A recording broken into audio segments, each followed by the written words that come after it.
Hola, el proper diumenge jugarem les dues darreres partides dels tancats de primavera que organitza el Club d'Escacs Figueres.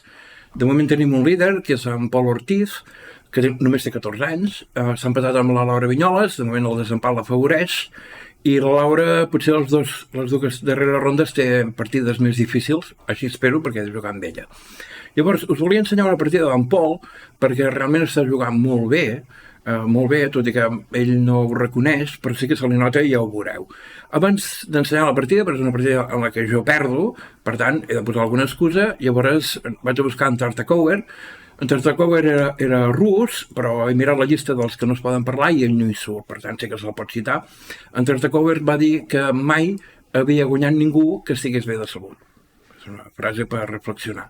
De fet, el diumenge jo vaig jugar amb en Pol, jo estava bé de salut, però sí que em vaig notar molt desconnectat del joc, perquè feia molt de temps que no tocava cap peça ni res, però això és una excusa molt barata, perquè en Pol realment em va guanyar molt bé, com un mestre. Ara ho veurem. Llavors, en Pol jugava amb blanques, ens posarem del costat del perdedor, va jugar a peó de rei i aquí ja vaig tenir el primer drama, perquè aquests jovenets tenen entrenadors, tenen mestres, etc. Ja se sabia abans que la primera ronda la jugaria amb mi. De fet, amb en Pol ja havíem jugat un parell de vegades abans, a Platja d'Aro i a Torrella de Montgrí, des de l'estiu passat, i sabia que si té algun problema truca al seu entrenador i l'ajuda una mica. Per tant, vaig voler sortir una mica dels esquemes que faig normalment, sí, com la Coracant, com sempre, però després de cavall F3 vaig fer una variant clàssica. I després d'alfil G4, ara ja hauria de començar a rumiar perquè de seguida te toquen l'alfil i has de jugar sense la parella d'alfil ja molt aviat. Per tant, després de 6, mirem que tots els peons negres el que fan és substituir la defensa de les caselles blanques, perquè no tens l'alfil, i d'alguna manera també que aquest alfil blanc no tingui tantes caselles. En Pol va jugar D4, això ho havia jugat en Carlsen fa poc contra l'Ivanchuk. Jo tenia present que se jugava D3, però bé, són coses que no fan guanyar ni perdre la partida, en tot cas canvia l'estratègia. D'aquí vaig pensar que potser era el moment de menjar amb una doble idea. Primer que el peó no pot ser defensat per aquest altre peó, per tant potser el podria atacar una mica, i l'altre si podia guanyar algun temps d'obertura. Comptant que si m'hagués menjat en cavall, no hagués menjat en dama, encara que tingués un peó de més, és que de seguida t'ataquen en totes les peces, no? Alfil A3, torre d'1, vull dir que aquests drames no hi hagués entrat. En Pol va menjar de dama, això és el mateix que va fer en Carlsen contra l'Ivanchuk, i després de cavall F6, aquí has d'escollir on te va la dama. En Carlsen va escollir la dama a H4 i en Pol va escollir la dama de 3, que això també s'ha jugat a alt nivell. Aquí, a la partida, vaig pensar que potser aquest alfil no té gaires perspectives, tot i que he obert una mica la posició perquè la dama el priva. Per tant, l'altra opció seria agafar la gran diagonal, perquè sempre tens oportunitat de jugar a C4 i rebentar pel centre. Llavors, vaig jugar al fil D6, de fet, és per evitar més que res que l'alfil de caselles negres es posi en una situació privilegiada. Llavors, igualment ho va fer. Tot això s'havia jugat i, curiosament, la primera jugada diferent és la meva, que és dir, si vols menjar, menja. Ho va fer, dius, bueno, tens els peons doblats, ara estàs malament, no? Bueno, això es pot jugar bé, no? Tots aquests peons que tinc aquí toquen tot de caselles que hi ha davant, és una mena d'eriçó. I a més, que és molt important, els alfils són de diferent color. I això gairebé cada vídeo que penjo surten partides així, amb alfils de diferent color. Bé, després de cavall A4, aquí em vaig notar desentrenat, perquè dius, l'alfil l'has de desar, no? I a més és fàcil. Alfil A7, llavors F5 fem fora el cavall i l'alfil podrà jugar per la gran diagonal des de F6. No? A més, defenses les caselles centrals, A5 i A4, una amb el peó i l'altra amb alfil. Per tant, era un pla que estava molt bé. Més comptant que el blanc s'ha d'enrocallar perquè aquí poden venir maldades, no? Per la columna oberta, però ho vaig pensar diferent i no me fa vergonya dir-ho, ja dic que estava una mica desconnectat, però a vegades també rumiem malament. Vaig dir, mira, li dono l'alfil amb idea de que després que ell mengi ja he tret una dama i un cavall i ell no. és molt poca cosa. De fet, l'stock Swiss no ho castiga, considera que encara està igualat, però esclar, aquest alfil negre a la llarga el trobaré a faltar. Ja ho veurem. Llavors, després d'enrocar-se llarg, jo també em vaig enrocar llarg.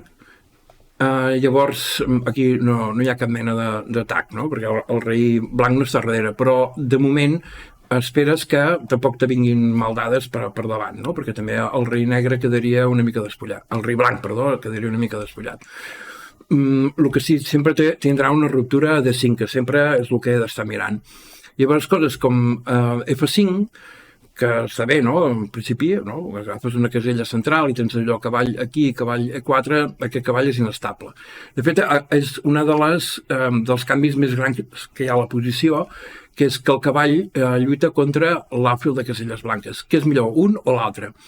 De fet, hi ha peons mòbils a tots dos flancs, per tant, l'alfil seria millor, perquè hi arriba molt més ràpid i el cavall és més lent. El que passa és que l'alfil només es mou sempre per la mateixa via del tren, per les caselles blanques. I, en canvi, el cavall negre pot anar a caselles blanques i caselles negres. En principi aniria millor també que la posició estigués al màxim de tancada i això llavors el cavall funcionaria millor. Però és difícil ara fer-ho, això. Fa molt en Pol una jugada profilàctica abans de fer res, amagar una mica més el rei, i llavors jo vaig jugar la torre aquí. I això, just jugar-ho, dius, vols dir que estàs fent bé? Perquè ara aquesta torre me queda asfixiada. Esclar que la idea és tirar peó endavant, però bueno, quan arriba amb més peó endavant, la torre igualment no té tota la columna oberta.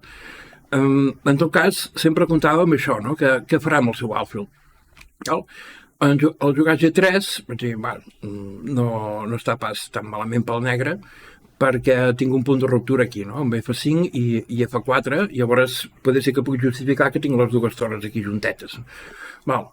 Després de F5 va jugar el fil G2, la màquina demanava jugar dama E3, però és complicat, no? Perquè ara també jugo H5 i almenys m'asseguro que s'obrirà una columna. Va jugar el fil G2 i dius, bueno, ara l'alfil no s'ha defensat, per tant és el moment de jugar F4, no? I dius, doncs, no estàs pas tan malament. Però al revés, també a l'Stock Fish diu que estàs igualat, però quan juguem l'Stock Fish no hi és, això ho has de saber-ho tu. Ell va avançar el peó a G4, i bueno, ja ho tenim això, no? H5, i segur que obro una columna, no sé quina, si la de H o la de G, però una de les dues s'obrirà. Va jugar al fil F3 i aquí clar, aquí el drama era que sempre pot fer peó per peó, encara que els peons quedin doblats, queda defensat, com l'ataques, si en cavall F6, però bueno, una mica liat. Llavors, aquí el que hagués fet normal és canviar, no? És canviar. L'únic que això m'aportava una situació com travada. Cap torre marxarà de la columna aquesta, perquè si no entres, per tant, dius, bueno, i com ho farem això, no?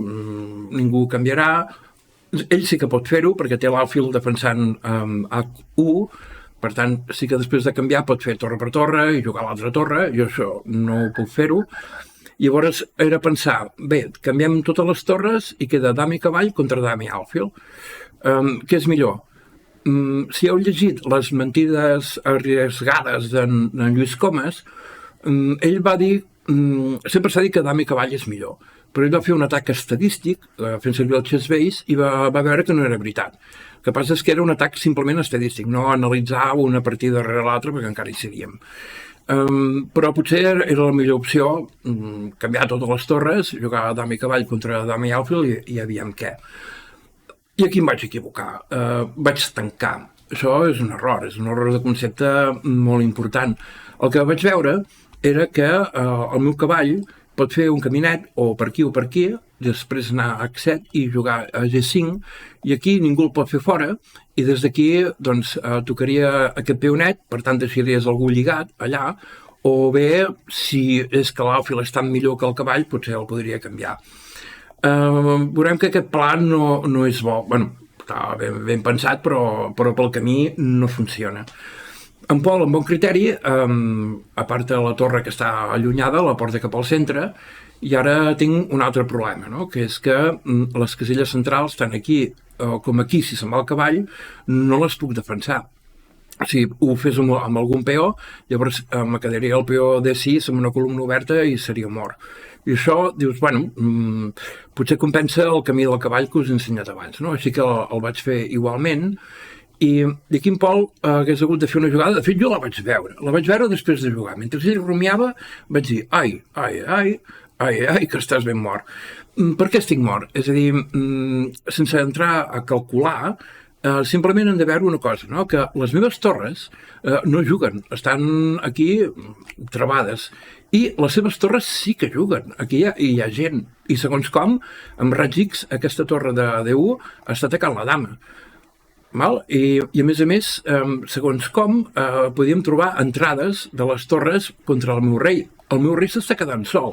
És també un fet que vaig trigar a adonar-me durant la partida que havia deixat el rei sol. Fixeu-vos el rei d'en Pol, que està ben maco aquí, amb tots els peons davant seu, i en canvi el meu rei està una mica així descobert. La jugada és espectacular, però jo ho dic, jo la vaig veure i dic, què passaria si me fes D5? D5 és molt forta. És una jugada molt forta. Entregues un peó, però obres totes les línies. Per exemple, la variant que assenyala l'Stockfish seria amb quin peó menges, doncs poder, amb aquest d'aquí potser no va bé, perquè el rei encara es queda més despullat, fem-ho amb l'altre peó. Llavors, hi ha un escac, cobreixes, perquè també el cavall està inestable. Llavors, el cavall és estable i també el peó de F4, o sigui que també amb la dama tampoc pots anar a defensar. I ara continues obrint més línies, comptant que aquesta dama està encarada amb aquesta torre d'aquí. Com ho fas? Avances una mica, per exemple, el peó, aviam si operem això. Dama pren, clar, és que baixa l'altra torre, encara que te toquin la dama, no? Dama E7, després del canvi de dama tornes a baixar i trobem que el negre té tot de peons febles, aquest, i de moment aquest està tocat, es pot defensar, o sigui que es recupera tot i el blanc està millor. En comptes d'això, que era difícil de trobar, doncs en Pol va escollir torre 5, que no és cap errada, encara que ho digui aquí, no és cap errada, sinó que hi havia una jugada millor. Llavors, esclar, el que fa aquesta torre aquí és molt emprenyadora, perquè ara no tinc contacte amb el meu peó que s'ha quedat per aquí volant. Jo vaig continuar el meu pla, pensant, bé, si cau el d'F4, caurà també el de H3 i llavors el de davant me quedarà passat, almenys per distreure una mica l'atenció. Llavors vaig continuar el meu pla i després de dama E4 vaig veure que això potser no funcionava. Ara veureu per què, jugo igualment cavall de 5, segurament també a la partida ho vaig pensar de defensar la dama, o sigui, anant enrere, ara no està defensada, i en cas de dama per F4 podia jugar F6, no? Però la torre està clavada. És a dir que simplement posposava el fet que el peó d'F4 caurà tard o d'hora. Després jugar cavall de 5, doncs sí que menja el peó, ara això no funciona perquè tinc la dama que no està defensada, vaig menjar, clar que toques a F2 i just en aquest moment em vaig adonar d'una altra cosa, no? Que el meu cavall no té retorn. Simplement jugant dama E3, defenses a F2 i no puc tornar. Hi ha dues peces blanques que ataquen a G5. Per tant, la cosa comença a pintar força malament. Bueno, ja pintava malament abans, quan vaig començar aquest pla, però durant la partida em vaig adonant aquí de dir això ho perdràs. Jugo dama D8 amb la idea aquesta de tocar G5 i poder recular amb el cavall. Llavors, després d'alfil per C6, que és lògica, no? El cavall està indefens, per tant, pots permetre guanyar un peó. Aquí em vaig tornar a equivocar, és a dir, quina peça és millor, l'alfil o el cavall? Ara es veu més bé encara que és molt millor l'alfil. És molt millor, ara té tota la diagonal, el meu rei està solet, està amb la dama, però la dama no pot defensar de tot, no? Perquè hi ha una torre que està molt a prop d'aquí i la dama aquesta també, en un moment, també ataca. I amb el dades, una torre també pot venir, o sigui, pot venir tothom de cara, mentre tens aquests dos estaquirots aquí, que semblen aquells del barri Sésamo, aquests que estaven allà dalt, aquells dos avis, doncs, que no estan fent res, només estan criticant els altres. Llavors, el que vaig fer va ser desar el màxim de peces, pensant, mira, és allò que es diu, no? Si estàs millor, canvia peces, i si estàs pitjor, canvia peons. Per tant, fent-ho al revés, estic pitjor, no canvies peces, i vaig salvar el cavall. Però esclar, ara, tornant a la fila enrere, ja ho vam fer bé de no posar-ho un cap casella que el pogués tocar, de manera que això és realment criminal. És criminal, això no sé pas com defensar-ho. Vaig fer a 6 amb idea de tenir una sortida pel rei, però aquí jo ja estava més preocupat de que ningú mirés la partida que no pas de trobar solucions màgiques. Llavors, després d'escac, rei B8, és que si me'n vaig cap al mig, si me'n vaig cap aquí, encara és pitjor, no? Perquè hi ha un D5 i s'acaba tot. Per tant, me'n vaig al racó, pensant aviam si aquell refugi va bé, va fer escac al rei. Esclar, no és només l'escac, sinó que domina aquesta casella i pot jugar a torre C7, rei A7, ara torre C7, i això és mort, i no només això, sinó que m'havien totes les peces de cara, i aquí vaig decidir plegar. Bueno, com heu vist, en Pol va jugar molt i molt bé, una partida de mestre. Llavors, el consell que us dono és que si teniu més de 50 anys, jugueu només als campionats de veterans, perquè aquests nanos pugen molt fort. Moltes gràcies.